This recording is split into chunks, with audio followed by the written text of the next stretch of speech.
جو محمد علیہ السلام پر اترا اس میں جو بیان کیا گیا ہے وہ بیان کیا گیا جس میں بنی اسرائیل اختلاف کا شکار تھے یا اختلاف کر رہے تھے. اور یہ بات واضح رہے، یہ بات کرنے سے پہلے خصوصی طور پر آسمانوں اور زمین کو موضوع بحث بنایا گیا. یعنی زمینوں آسمانوں میں جو کچھ بھی انسانوں سے پوشیدہ ہے، اس حوالے سے بنی اسرائیل کے جو عقائد و نظریات تھے وہ باطل تھے اور باطل ہیں. اس قرآن میں زمینوں آسمانوں کے حوالے سے جو بات بھی کی گئی وہ بنی اسرائیل کے عقائد و نظریات کے رد میں کی گئی اور ان کے عقائد و نظریات کے برعکس حق بیان کیا گیا، جسے یہ اپنی آنکھوں سے نہ دیکھ پانے کی وجہ سے اختلافات کا شکار تھے، اختلاف کر رہے تھے. یہ سمجھتے تھے کہ جو یہ اپنی آنکھوں سے دیکھ رہے ہیں وہی حق ہے. ناظرین، قرآن میں مزید بھی ایسی کئی آیات ہیں جن میں یہی بات بیان کی گئی، جن پر بات کرنے سے موضوع لمبا ہو جائے گا، اس لیے صرف انہی چند آیات پر اکتفا کرتے ہوئے آگے بڑھتے ہیں. ان آیات کی روشنی میں آپ پر یہ بات بالکل کھل کر واضح ہو چکی، آپ یہ بات بالکل واضح طور پر جان چکے کہ جب بھی کوئی رسول آتا ہے تو وہ صرف دو طرح کی باتوں کو زیر بحث لاتا ہے. ایک وہ جس حوالے سے انسان ہر لحاظ سے کھلم کھلا گمراہی میں ہوتے ہیں، جسے وہ حق سمجھ کر اس پر عمل کر رہے ہوتے ہیں، حالانکہ وہ حق نہیں بلکہ 100% جہالت پر مبنی باطل ہوتا ہے. اور دوسری ہر اس بات کو رسول زیر بحث لاتے ہیں جس کے بارے میں یا جس کے حوالے سے انسان اختلاف کا شکار ہوتے ہیں. انسان فرقوں میں تقسیم ہوتے ہیں اور ہر فرقہ اس موضوع پر اپنے نقطہ نظر، اپنے عقید و نظریے کو حق کہتا ہے اور دوسروں کو غلط اور باطل کہہ رہا ہوتا ہے، حالانکہ حقیقت یہ ہوتی ہے کہ سب کے سب باطل پر ہوتے ہیں. اس کے علاوہ تیسری کوئی ایسی بات نہیں ہے جسے رسول زیر بحث لاتے ہوں، یعنی کہ پہلے سے موجود عقائد و نظریات کی تائید و تحقیق میں وہ کوئی بات نہیں کرتے، کیونکہ اللہ سبحانہ تعالیٰ نے یہ بات بالکل واضح کر دی، یہ کھول کر واضح کر دیا کہ جب بھی رسول بھیجا جاتا ہے تو اس وقت انسان ہر لحاظ سے کھلم کھلا 100% ہی گمراہی میں ہوتے ہیں،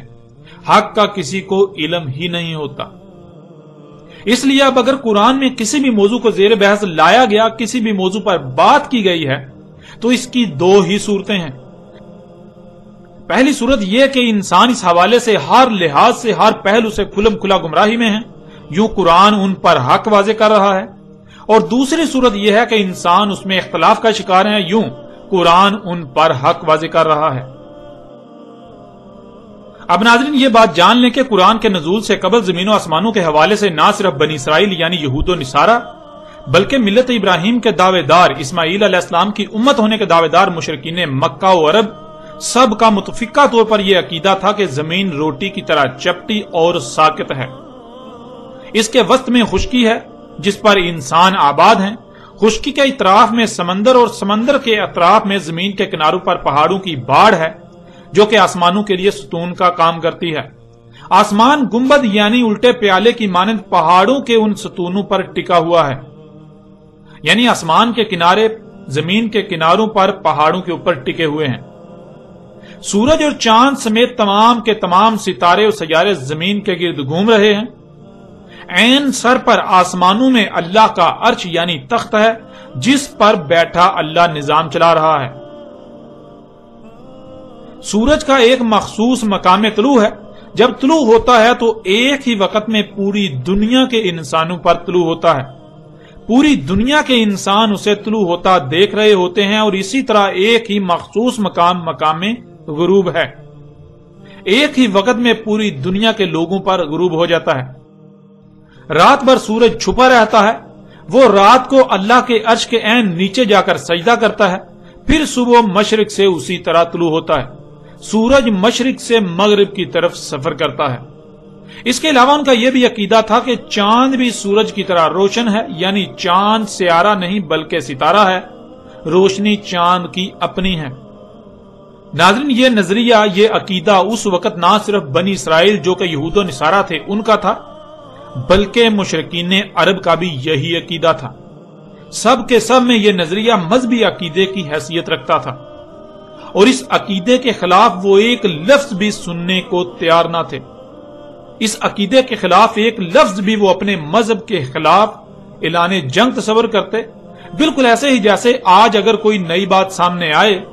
جو پہلے سے موجود عقائد و نظریات کے خلاف ہو تو اسے اسلام کے خلاف سازش و نظریاتی جنگ قرار دیا جاتا ہے۔ ناظرین، اس عقیدے کے خلاف اس لیے ایک لفظ بھی وہ سننے کو تیار نہ تھے، کیونکہ اگر اس عقیدے کا رد ہو جاتا تو پھر خود بخود ان کے اس عقیدے کا بھی رد ہو جاتا کہ اللہ آسمانوں کے اوپر عرش نامی ایک تخت پر بیٹھا سارا نظام چلا رہا ہے۔ یہ وہ وجہ تھی کہ وہ لوگ اس عقیدے کے خلاف ایک لفظ بھی سننے کو تیار نہ تھے، اور اس عقیدے کے خلاف کوئی لفظ اپنے دین و مذہب کے خلاف اعلان جنگ تصور کرتے تھے۔ اگر ان کے سامنے کوئی یہ اقرار کرتا یا یہ بات کرتا، یہ کہتا کہ اللہ آسمانوں میں عرش کے اوپر نہیں ہے، یعنی آسمانوں میں کوئی تخت پڑا ہوا ہے اور اس کے اوپر اللہ بیٹھا ہوا ہے، ایسی حقیقت نہیں ہے، تو وہ لوگ اسے قتل کر دیتے۔ اور ناظرین، آپ یہ بات جان کر حیران ہوں گے کہ آج بھی مذہبی طبقے کی اکثریت اسی عقیدے کی حامل ہے، یہی عقیدہ رکھتی ہے، یعنی وہی عقیدہ رکھتی ہے جو اس وقت بنی اسرائیل، یہود و نصارہ اور مشرکین عرب کا تھا۔ بریلوی فرقے کے بانی و امام احمد رضا خان بریلی نے تو اس عقیدے کے دفاع میں قرآن کی درجنوں آیات کو بھرپور طریقے سے توڑ مروڑ کر اور حق کو چھپا کر اپنی طرف سے درجنوں دلائل دیے، اس عقیدے کو قرآن کا عقیدہ قرار دیا، اس عقیدے کو محمد علیہ السلام کا عقیدہ قرار دیا۔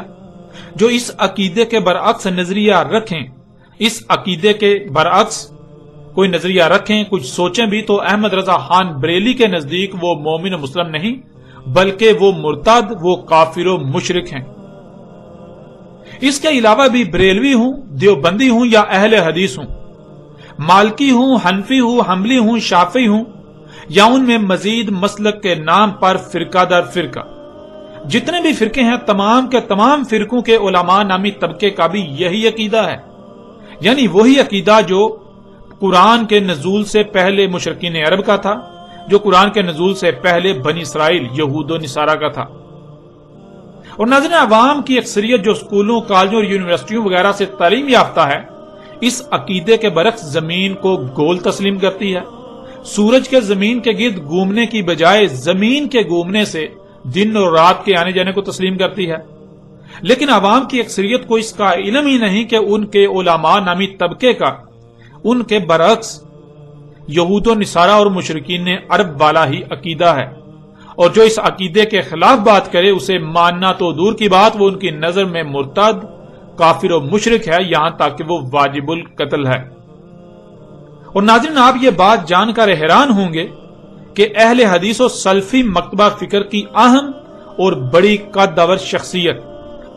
عبدالعزیز بن باز، جو 1993 سے لے کے 1999 تک سعودی عرب کے سرکاری مفتی اعظم بھی رہے، ان کا باقاعدہ فتویٰ موجود ہے کہ جو زمین کو ساقط تسلیم نہ کرے اور سورج کو زمین کے گرد گھومتا تسلیم نہ کرے وہ کافر ہے، وہ مرتد ہے، یہاں تک کہ اس کا قتل جائز قرار دیا۔ یعنی اگر کوئی ایسا شخص جو خود کو مسلمان کہلواتا ہے اور وہ یہ بات تسلیم کر لیتا ہے کہ زمین ساقط نہیں ہے بلکہ حرکت کر رہی ہے، اور سورج کے زمین کے گرد گھومنے جس سے دن رات ہو رہا ہے اس بات کا انکار کرتا ہے، تو وہ مرتد ہے، اسے قتل کرنا جائز ہے۔ ناظرین، یہاں ایک چھوٹا سا سوال یہ پیدا ہوتا ہے کہ اگر علماء نامی طبقے کی اکثریت کا بھی وہی عقیدہ ہے جو مشرکین عرب سمیت یہود و نصارہ کا تھا، تو پھر علماء نامی طبقہ اس پر بات کیوں نہیں کرتا؟ تو ناظرین، اس سوال کا جواب یہ ہے کہ اگر اس موضوع کو زیر بحث لایا جائے گا تو علماء نامی طبقہ آج اس عقیدے کا کسی بھی صورت دفاع نہیں کر سکے گا۔ عیسائیت اپنے اس عقیدے میں اتنی متشدد تھی کہ شروع میں بڑی تعداد میں ایسے لوگوں کو چرچ کے حکم پر قتل و قید کیا جاتا رہا جو اس عقیدے کے خلاف بات کرتے یا اپنی بات کا پرچار کرنے کی کوشش کرتے۔ دنیا عیسائیت میں اسی وجہ سے یہ عقیدہ موضوع بحث بنا اور سائنس نے عیسائیت کے اس عقیدے کے پرخچے اڑا دیے، جس سے دنیا عیسائیت کا عیسائیت سے بھروسہ اٹھ گیا۔ آج اہل مشرق یورپ و مغرب کو عیسائی سمجھتے ہیں اور کہتے ہیں، لیکن مغربی دنیا کو اس بات کا علم ہی نہیں کہ عیسائیت کس چڑیا کا نام ہے۔ سائنس نے عیسائیت کی جڑ ہی کاٹ کر رکھ دی۔ اور یہی وجہ ہے جس وجہ سے خود کو مسلمان کہلوانے والے اس کو موضوع بحث نہیں بناتے، اس کو زیر بحث لا کر حق پہچاننے کی بجائے اس موضوع پر بالکل بات نہیں کی جاتی، کیونکہ انہیں خوف ہے، انہیں یہ ڈر ہے کہ آج پوری دنیا اپنی آنکھوں سے حق کو دیکھ رہی ہے، اگر اسے موضوع بحث بنایا جائے گا، زیر بحث لایا جائے گا تو یہ اپنے صدیوں سے نسل در نسل منتقل ہونے والے عقیدے کا دفاع نہیں کر سکیں گے۔ یوں اس کا نقصان یہ ہوگا کہ جو آج تک سورج کے مغرب سے طلوع ہونے کا مطلب یہ کہ سورج الٹا گھومنا شروع کر دے گا، اس عقیدے کی بھی بنیاد ختم ہو جائے گی، لوگ اس پر بھی سوالات اٹھانا شروع کر دیں گے، جس کا جواب علماء آدمی طبقے کے پاس نہیں، لہٰذا انہوں نے اسی میں عافیت سمجھی کہ اس موضوع کو زیر بحث لانے کے بجائے اسے دبا دیا جائے، اسے زیر بحث لایا ہی نہ جائے اور نہ ہی ان کے باقی جھوٹ فاش ہوں، یوں اکثریت اندھوں کی طرح ان کے پیچھے چلتی رہے۔ اب ناظرین یہ بات جان لیں کہ اگر تو یہ عقیدہ و نظریہ سچا تھا تو قرآن کو اس حوالے سے بالکل خاموش رہنا چاہیے تھا، اور خاموش رہنا چاہیے، کیونکہ جس موضوع پر بھی قرآن بات کرے تو اس کا مطلب ہے کہ اگر پہلے اس موضوع کے حوالے سے کوئی نظریات و عقائد یا رائے پائی جاتی ہے تو وہ بالکل بے بنیاد، باطل اور غلط ہے۔ اس کے برعکس قرآن حق بیان کر رہا ہے۔ اس لیے اگر تو قرآن سورج، چاند، زمین، طلوع و غروب، دن اور رات وغیرہ کے حوالے سے خاموش ہے تو اس کا مطلب یہود و نصارہ ہوں یا مشرکین عرب یا پھر اس عقیدے کے حامل خود کو مسلمان کہلوانے والے، سب کے سب اپنے اس عقیدے میں سچے تھے اور سچے ہیں۔ لیکن اگر قرآن ان موضوعات پر بات کرتا ہے تو اس کا مطلب کہ ان کے عقائد بے بنیاد اور باطل ہیں، اور قرآن ان کے باطل عقائد کی نفی کرتے ہوئے حق سامنے لا رہا ہے۔ جیسے ہی ہم آگے بڑھیں گے تو آپ پر واضح ہو جائے گا کہ قرآن میں اللہ سبحانہ و تعالیٰ نے اس عقیدے کا نہ صرف ہر پہلو سے رد کیا بلکہ اس کے برعکس حق بیان کیا، اور پھر حق سامنے آ جانے کے باوجود بھی جو حق کو تسلیم کرنے کے بجائے حق سے اختلاف ہی کرتے ہیں تو اس پر بھی قرآن نے کھول کھول کر بات کی۔ اس وقت سکرین پر آپ کو سورہ بقرہ کی آیت نمبر 213 کا اگلا حصہ نظر آ رہا ہے، جس میں اللہ سبحانہ وتعالیٰ کا کہنا ہے، اور جو اختلاف کیا اس میں، یعنی جو حق ہر لحاظ سے کھول کھول کر بالکل واضح کر دیا گیا، واضح کر دیے جانے کے باوجود اسے تسلیم کر لینے کے بجائے اس میں اختلاف ہی کیا، مگر ان لوگوں نے جو انسانوں کو بشارت دینے اور متنبہ کرنے کی ذمہ داری اٹھائے ہوئے ہیں، یعنی وہ لوگ جنہیں علماء کے نام پر انبیاء کا وارث کہا جاتا ہے، اس کے بعد اختلاف کر رہے ہیں کہ ان کے پاس حق ہر لحاظ سے کھل کھل کر آ چکا، حق ہر پہلو سے واضح ہو چکا، حق ہر لحاظ سے کھل کر ہر پہلو سے واضح ہو جانے کے بعد ایک دوسرے سے ضد، حسد اور بغض کی وجہ سے اختلاف کیا۔ پھر دیکھیں ان پر حق ہر لحاظ سے کھل جانے کے باوجود نہ ماننے پر اللہ سبحانہ و تعالیٰ نے کیا کہا۔ سورہ فصلت کی آیت 53 میں اللہ سبحانہ و تعالیٰ کا کہنا ہے، ان قریب ہم انہیں دکھائیں گے ہماری آیات آفاق میں، یعنی ان مقامات میں جو آج ان کے لیے ناقابل رسائی مقامات ہیں، جہاں آج ان کی پہنچ ممکن نہیں، اور ان کی اپنی ذات میں، یہاں تک کہ خود ہی ان کے لیے بالکل کھل کر ہر لحاظ سے ہر پہلو سے واضح ہو جائے گا۔ اس میں کچھ شک نہیں، وہ حق ہے، اس میں کچھ شک نہیں، وہ سچا ہے۔ قرآن کے نزول کے وقت اللہ سبحانہ تعالیٰ نے کہا تھا کہ تم حق ہر لحاظ سے کھل جانے کے باوجود بھی حق سے اختلاف ہی کر رہے ہو، ان باتوں کو نہیں مان رہے، لیکن جان لو ان قریب ایک وقت آئے گا جب تمہاری رسائی ان مقامات تک ہوگی جہاں آج تمہاری رسائی نہیں ہے، جو مقامات آج تمہارے لیے ناقابل رسائی ہیں۔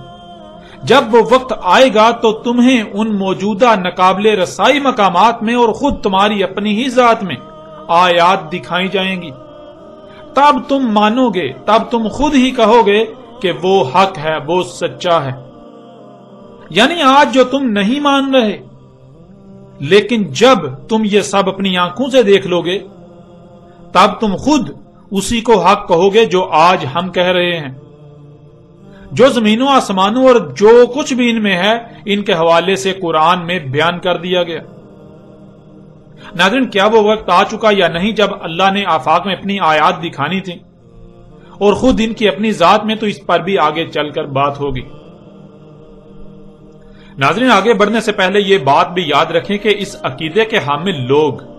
آج تک ایسا کرتے آ رہے ہیں کہ یہ قرآن میں اس موضوع سے متعلق آنے والی آیات کو اپنے اسی آباء و اجداد سے منتقل ہونے والے عقیدے کو سچا ثابت کرنے کے لیے تراجم و تفاسیر کی صورت میں توڑ مروڑ کر اس پر چسپاں کرتے ہیں۔ آپ غور کریں، اگر قرآن میں جتنی بھی ایسی آیات ہیں جن سے یہ لوگ اپنے نظریے کو سچا ثابت کرنے کی کوشش کرتے ہیں اور کہتے ہیں کہ دیکھو قرآن میں بھی زمین کو ساقط کہا جا رہا ہے، تو سوال یہ پیدا ہوتا ہے کہ اس وقت کے تمام مشرکین عرب و یہود و نصارہ کو تو خوشی سے اچھلنا چاہیے تھا کہ قرآن ان کے اتنے اہم اور بنیادی عقیدے کی تائید و تصدیق کر رہا ہے، لیکن کیا ایسا ہوا؟ ناظرین، اس وقت تو اس کے بالکل برعکس ہوا۔ انہوں نے قرآن کو اپنے پہلے سے عہد شدہ عقائد و نظریات کے خلاف جنگ قرار دیا، اور آج وہی مشرکین قرآن کو ہی اپنے انہی عقائد و نظریات کے دفاع میں توڑ مروڑ کر پیش کرنے کی پوری کوشش میں لگے ہوئے ہیں۔ ناظرین، قرآن کے نزول کے وقت بھی جن لوگوں کو پتا چلا، جن کے علم میں یہ بات آئی کہ قرآن ان سے اختلاف کر رہا ہے،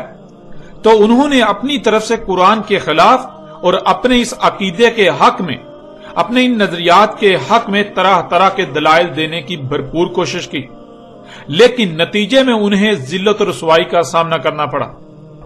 بالکل ایسے ہی اللہ کو علم تھا کہ آئندہ بھی جب یہ موضوع زیر بحث لایا جائے گا تو حق کے مقابلے میں باطل اپنے حق میں دلائل دینے کی بھرپور کوشش کرے گا، حق سے اختلاف کرے گا۔ اس لیے اللہ سبحانہ و تعالیٰ نے ان کے آئندہ کیے جانے والے اعتراض کے جوابات بھی کھول کھول کر دے دیے۔ یہ بات تو بالکل واضح ہو چکی، جس کا انکار کسی کے لیے بھی ممکن نہیں ہے کہ قرآن پہلے سے موجود عقائد و نظریات کی تائید و تصدیق کرنے کے لیے نہیں اتارا گیا، بلکہ قرآن کی ضرورت تب ہی پیش آئی جب سب کچھ حق کے برعکس ہو رہا تھا۔ اس لیے قرآن ایسے کسی نظریے و عقیدے کی تائید نہیں کرتا، بلکہ الٹا اس کے پرخچے اڑاتا ہے۔ قرآن نے زمین، سورج، چاند، دن اور رات کے آنے جانے سمیت تمام کے تمام سیاروں و ستاروں کے حوالے سے جو بات بھی کی، وہ اس وقت کے عقائد و نظریات کے نہ صرف کھلم کھلا خلاف تھی، بلکہ ان کے خلاف کھلم کھلا اعلان جنگ تھا۔ اور قرآن نے یہ کہا تھا کہ آج تو تم نہیں مان رہے، آج تم ان باتوں کو نہیں مان رہے، لیکن تب تم مانو گے اور جان لو گے کہ یہ حق ہے جب تمہیں ان مقامات میں ہم اپنی آیات دکھائیں گے جو آج تمہارے لیے ناقابل رسائی مقامات ہیں، تمہاری اپنی ہی ذات میں تمہیں اپنی آیات دکھائیں گے۔ اب ناظرین، آتے ہیں اس عقیدے کی حقیقت کی طرف، اور حق ہر لحاظ سے کھول کھول کر آپ کے سامنے رکھتے ہیں۔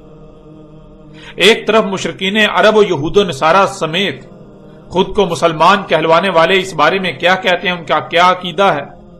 اس کو رکھتے ہیں، ان کے نظریات کو رکھتے ہیں، اور دوسری طرف اللہ سبحانہ و تعالیٰ نے اس کے برعکس کیا کہا اس کو آپ کے سامنے رکھتے ہیں۔ ناظرین، ان کے اس عقیدے کے مطابق ان کا کہنا ہے کہ زمین روٹی کی طرح چپٹی ہے جیسے پلیٹ ہوتی ہے، اس کے وسط میں خشکی ہے، خشکی کے گرد سمندر، اور سمندر کے گرد زمین کے کناروں پر پہاڑوں کی باڑ ہے جس پر آسمان گنبد کی طرح ٹکے ہوئے ہیں۔ ان کے عقیدے میں نہ صرف زمین چپٹی ہے بلکہ زمین کے کنارے بھی ہیں، اور اسی وجہ سے اس وقت کے لوگ دور دراز کا سفر کرنے سے گریز کرتے تھے کہ کہیں ایسا نہ ہو کہ ہم چلتے چلتے زمین کے کناروں تک پہنچ جائیں اور پھر نیچے جا گریں۔ اس وجہ سے وہ نہ ہی زیادہ سمندروں میں آگے جاتے تھے اور نہ ہی وہ دور دراز سفر کرنے کے بارے میں سوچتے تھے۔ اب ناظرین دیکھیں قرآن اس حوالے سے کیا کہتا ہے۔ کیا قرآن اس بات کی تصدیق و تائید کرتا ہے کہ زمین چپٹی ہے، زمین کے کنارے ہیں، یا پھر قرآن اس کے برعکس کچھ اور کہتا ہے؟ سورہ الحجر کی آیت نمبر 19 اور سورہ قاف کی آیت نمبر 7 میں اللہ سبحانہ وتعالی نے کہا وَالْأَرْضَ مَدَدْنَاهَا، مدد کہتے ہیں جس کا کوئی کنارہ نہ ہو، جس کا کوئی کونا نہ ہو، جس میں ہر لحاظ سے تسلسل ہو۔ یعنی کہ آپ چل رہے ہیں تو ایسا نہیں کہ کنارہ آ جائے، کوئی کونا آ جائے، یا آپ کو آگے سے دائیں بائیں ہونا پڑے، ایسا بالکل نہیں ہے۔ زمین کو ہم نے مدد کیا کہ زمین کا کوئی کونا نہیں ہے، زمین کا کوئی کنارہ نہیں ہے، زمین میں ہر لحاظ سے تسلسل ہے۔ تو ناظرین، اس آیت میں اللہ سبحانہ و تعالی نے کہا ہم نے زمین کو مدد کیا، یعنی ہم نے زمین کو ایسا خلق کیا کہ اس کا کوئی کنارہ نہیں، اس کا کوئی کونا نہیں، جدھر بھی رخ کر کے چلا جائے گا تو اس کا کوئی کونا یا کنارہ نہیں آئے گا، مسلسل چلتے ہی رہو گے۔ زمین کی تمام مخلوقات کا آپس میں ایسا ربط قائم ہے کہ تسلسل قائم ہے، ان میں تسلسل ہے، یعنی زمین کی ہر شے ایک سرکل کا حصہ ہے اور اس سرکل میں تسلسل ہے۔ اب ناظرین غور کریں، اللہ سبحانہ وتعالی نے زمین کو ایسا خلق کیا کہ اس کا نہ ہی کوئی کونا ہے اور نہ ہی کوئی کنارہ۔ اگر آپ سفر کرتے ہیں تو خواہ جدھر بھی رخ کر کے چلتے جائیں، آپ کے سامنے نہ تو کوئی کونا آئے گا اور نہ ہی کوئی کنارہ آئے گا، نہ ہی کوئی ایسا مقام آئے گا کہ آپ کو وہاں سے دائیں یا بائیں جانا پڑے یا پھر واپس مڑنا پڑے کہ اس سے آگے اب آپ نہیں جا سکتے۔ یعنی آپ اگر کسی بھی طرف رخ کر کے سفر کریں گے تو اللہ سبحانہ تعالیٰ یہ کہہ رہے ہیں کہ زمین کا کسی قسم کا نہ ہی کوئی کونا آئے گا، نہ ہی کوئی کنارہ آئے گا، زمین کا کوئی اختتام آئے گا ہی نہیں، تم چلتے جاؤ گے، چلتے جاؤ گے، چلتے جاؤ گے، چلتے ہی جاؤ گے۔ ناظرین آپ غور کریں، وہ کون سی ایسی شے ہے جس کا کوئی کنارہ نہیں ہوتا، جس کا کوئی کونا نہیں ہوتا، جس پر اگر چلا جائے تو چلتے ہی رہیں گے، چلتے ہی رہیں گے۔ ناظرین جب آپ غور کریں تو دیکھیں، اگر کوئی سیدھی شے ہے تو ظاہر ہے اس کا ایک اول ہے اور اس کا ایک آخر ہے، یعنی یہ ایک سٹارٹ ہوگا، یعنی ایک کونا ہوگا جہاں سے آپ سفر شروع کریں گے اور چلتے چلتے آپ آگے دوسری طرف کونے پر پہنچ جائیں گے، دوسری طرف آگے کنارہ آ جائے گا۔ اور آپ غور کریں کہ اگر کسی شے میں کوئی کونا کنارہ نہیں آتا، صرف تسلسل ہی آتا ہے، آپ چلتے ہی جائیں، چلتے ہی جائیں، یعنی سیدھا رخ کر کے چلتے ہی جائیں، چلتے ہی جائیں، چلتے ہی جائیں، تو وہ ایک دائرہ سامنے آئے گا، یعنی وہ دائرہ ہی واحد ایسی شے ہے کہ جس پر آپ چلتے جائیں تو کوئی کنارہ یا کونا سامنے نہیں آئے گا۔ اور زمین پر جدھر بھی رخ کیا جائے تو ہر طرف ہی دائرہ سامنے آئے گا، جس کا مطلب بالکل واضح ہو جاتا ہے کہ اللہ سبحانہ و تعالیٰ نے اس آیت میں بالکل واضح الفاظ میں یہ بات کی کہ زمین گیند کی طرح گول ہے، زمین ایک گولا ہے، تم جدھر بھی رخ کر کے چلو گے تو تمہیں نہ ہی کوئی کنارہ ملے گا، نہ ہی کوئی کونا تمہارے سامنے آئے گا، تم چلتے ہی جاؤ گے، چلتے ہی جاؤ گے، چلتے ہی جاؤ گے۔ اب ناظرین اگر تو زمین چپٹی ہے اور پھر اس پر چلا جائے، کوئی اس کا کنارہ نہ آئے، چلتے ہی جائیں، چلتے ہی جائیں، چلتے ہی جائیں، لیکن آپ اپنی آنکھوں سے دیکھ رہے ہیں اگر زمین چپٹی ہو اور اس کا کوئی کنارہ نہ ہو تو پھر سورج کیوں طلوع ہوتا اور غروب ہوتا ہوا نظر آ رہا ہوتا ہے، کہ سورج زمین کے نیچے سے اوپر آ رہا نظر آ رہا ہوتا ہے اور پھر اوپر سے نیچے زمین کے، یعنی زمین کے کناروں سے نیچے چھپتا ہوا نظر آ رہا ہوتا ہے، جس سے یہ بات بالکل واضح ہو جاتی ہے کہ زمین چپٹی نہیں ہے، بلکہ زمین پر جدھر بھی رخ کر کے چلا جائے گا تو دائرہ ہی سامنے آئے گا۔ یوں بالکل واضح ہو جاتا ہے کہ زمین گیند کی طرح گول ہے، زمین ایک گولا ہے۔ ناظرین اسی حقیقت کو اللہ سبحانہ و تعالیٰ نے قرآن میں ایک اور پہلو سے بھی بیان کر دیا۔ سورہ نوح کی آیت نمبر 19 میں اللہ سبحانہ و تعالیٰ کا کہنا ہے وَاللَّهُ جَعَلَ لَكُمُ الْأَرْضَ بِسَاطًا، اور اللہ ہے کر دیا تمہارے لیے زمین کو بساط۔ ناظرین اس آیت میں لفظ بساط انتہائی غیر معمولی لفظ ہے جو چونکا دینے والا ہے۔ بساط بسط سے ہے اور یہ لفظ انتہائی وسعت کا حامل ہے، جس کے معنی ہے ایسی شے جو ہو تو گیند کی طرح گول لیکن نظر آنے میں اور رہنے میں چپٹی ہو، یعنی اس میں خصوصیات چپٹی شے کسی ہوں۔ مثلا جیسے گیند کی طرح گول شے پر کوئی شے ٹھہر نہیں سکتی، وہ نیچے سرک جاتی ہے، نیچے سے اوپر آنے میں انتہائی قوت کا استعمال کرنا پڑتا ہے، اوپر سے نیچے جانے میں انسان خود بخود یا شے خود بخود سرکتی ہوئی نیچے گر جاتی ہے، اس کے اوپر ٹھہرتی نہیں، نیچے گر جاتی ہے۔ اس کے برعکس شے ہو تو گیند کی طرح گول لیکن اس میں خصوصیات چپٹی شے والی ہوں، آپ چل رہے ہوں تو نہ ہی ڈلوان کا احساس ہو اور نہ ہی چڑھائی کا احساس ہو، بالکل ایسے ہی چل رہے ہوں جیسے سپاٹ شے پر چلا جاتا ہے یا سپاٹ شے پر رہا جاتا ہے۔ آپ بالکل ایسے ہی رہ رہے ہوں کہ جیسے گویا کہ آپ کسی گول شے پر نہیں بلکہ سپاٹ شے پر رہ رہے ہیں۔ پھر ناظرین، بساط کے معنی ہے کسی کو اپنی طرف کھینچے رکھنا، تاکہ جیسے گیند نما گول شے پر اشیاء نیچے ہی نیچے سے رکھتی ہیں، تو ایسے اپنی طرف کھینچے رکھنا کہ اشیاء نیچے نہ سرکیں بلکہ اس کی طرف کھینچی رہیں، جیسے وہ کسی گول شے پر نہیں بلکہ سپاٹ شے پر پڑی ہیں، گول کی بجائے سپاٹ شے پر اشیاء پڑی ہوئی ہیں۔ تو ناظرین، بساط کہتے ہیں کہ شے ہو تو گیند کی طرح گول، ایک گولا، لیکن وہ نظر آنے میں اور خصوصیات میں وہ ایسی ہو جیسے کہ کوئی سپاٹ شے ہوتی ہے۔ ہو تو وہ گیند کی طرح گول، لیکن وہ ایسی نظر آئے کہ جیسے وہ گیند کی طرح نہیں بلکہ سپاٹ ہے، اس کے گیند نما ہونے کا ذرا برابر بھی احساس تک نہ ہو۔ اس آیت میں اللہ سبحانہ تعالیٰ نے دو ٹوک الفاظ میں انسانوں کو مخاطب کرتے ہوئے کہا کہ زمین گیند کی طرح گول ہونے کے باوجود تمہارے لیے ایسی بنا دی کہ تمہیں رائی برابر بھی اس بات کا احساس نہ ہو کہ زمین گیند کی طرح گول ہے، بلکہ تمہیں ہر لحاظ سے ایسی ہی نظر آتی ہے اور احساس ہوتا ہے کہ وہ چپٹی ہے۔ تمہیں یہ احساس ہی نہیں ہوتا کہ تم کسی گیند نما گول شے پر رہ رہے ہو، تم کسی گولے پر رہ رہے ہو، جس سے تمہیں یہ خوف ہو کہ آگے جانے سے کہیں تم سرک کر زمین سے نیچے گر جاؤ گے، بلکہ تمہیں ایسا لگتا ہے کہ تم بالکل سپاٹ شے پر رہ رہے ہو، یوں تمہیں نہ نیچے گرنے کا کوئی خوف ہے نہ ہی ادھر ادھر سرکنے کا کوئی خوف۔ زمین ہے تو گیند کی طرح گول، لیکن اس کو تمہارے لیے ایسا بنایا کہ جیسے وہ گول نہیں بلکہ سپاٹ ہے، ایسے بنایا کہ جیسے تم گول گیند نما زمین پر نہیں بلکہ سپاٹ زمین پر رہ رہے ہو۔ ناظرین، یہ آیت بھی دہلا کر رکھ دینے والی آیت ہے۔ اس آیت میں اللہ سبحانہ وتعالی نے ایک عظیم راز سے پردہ اٹھایا، اس وقت پردہ اٹھایا جب کوئی تصور بھی نہیں کر سکتا تھا۔